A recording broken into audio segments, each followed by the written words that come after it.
法国总统马克龙强烈谴责中国镇压和压迫东突厥散维吾尔人的行为。根据法国媒体的报道，马克龙昨天回应了前议员雷利安齐塔斯写给他们的信，并表示中国对维吾尔族和其他穆斯林的待遇和压迫是不可接受的，并强烈谴责他们。马克龙在信中表示，他们与中国官员会晤时表达对东突厥散集中营的担心。马克龙强调，以职业培训中心名下运营的这些集中营是侵犯人权。马克龙说，他还仔细检查了有关集中营的文件。法国外长勒德里安在7月21日的声明中说，中国应立即允许国际观察员进入东突厥斯坦。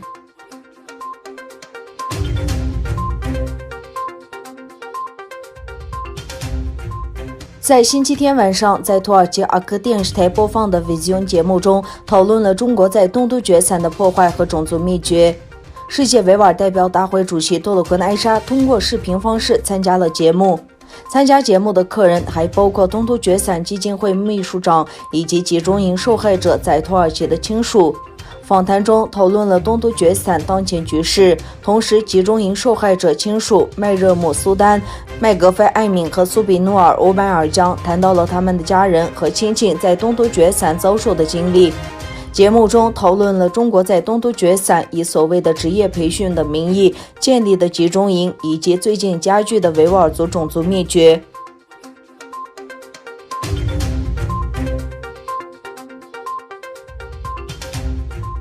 活动人士在瑞士议会面前抗议了中国对东突厥散维吾尔和其他穆斯林的同化和种族灭绝政策。瑞士维吾尔人以及众多人权捍卫者、媒体记者和议员参加了由瑞士维吾尔协会和当地人权组织联合举办的活动。在瑞士议会面前发表的新闻稿中，瑞士被要求对中国施加压力，停止对东突厥散的侵犯人权行为。示威者还抗议对中瑞之间签署的秘密警察协定的延长。据了解，根据两国之间签署的协议，在瑞士被拒绝庇护申请的13名维吾尔公民于2016年被遣返至中国。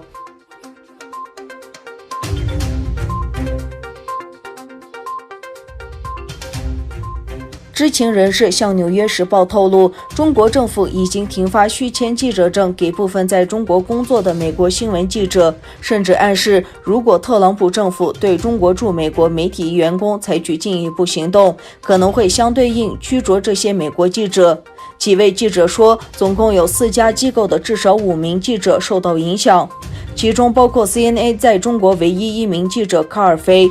报道中提到，可能受到影响的美国新闻机构包括 CNN、华尔街日报和盖蒂图片社。这3家机构的记者上周试图续办中国外交部发放的记者证，但被告知通常效期1年的记者证无法续办。CNN 发表声明称，我们在北京的一名记者最近获得了有效期为2个月的签证，而不是通常的12个月。美国国务院发言人欧塔古斯在一份声明中表示，美国当然感到不满，因为中华人民共和国提议的这些行动将恶化中国的报道环境，而中国已经缺乏公开和独立的媒体报道。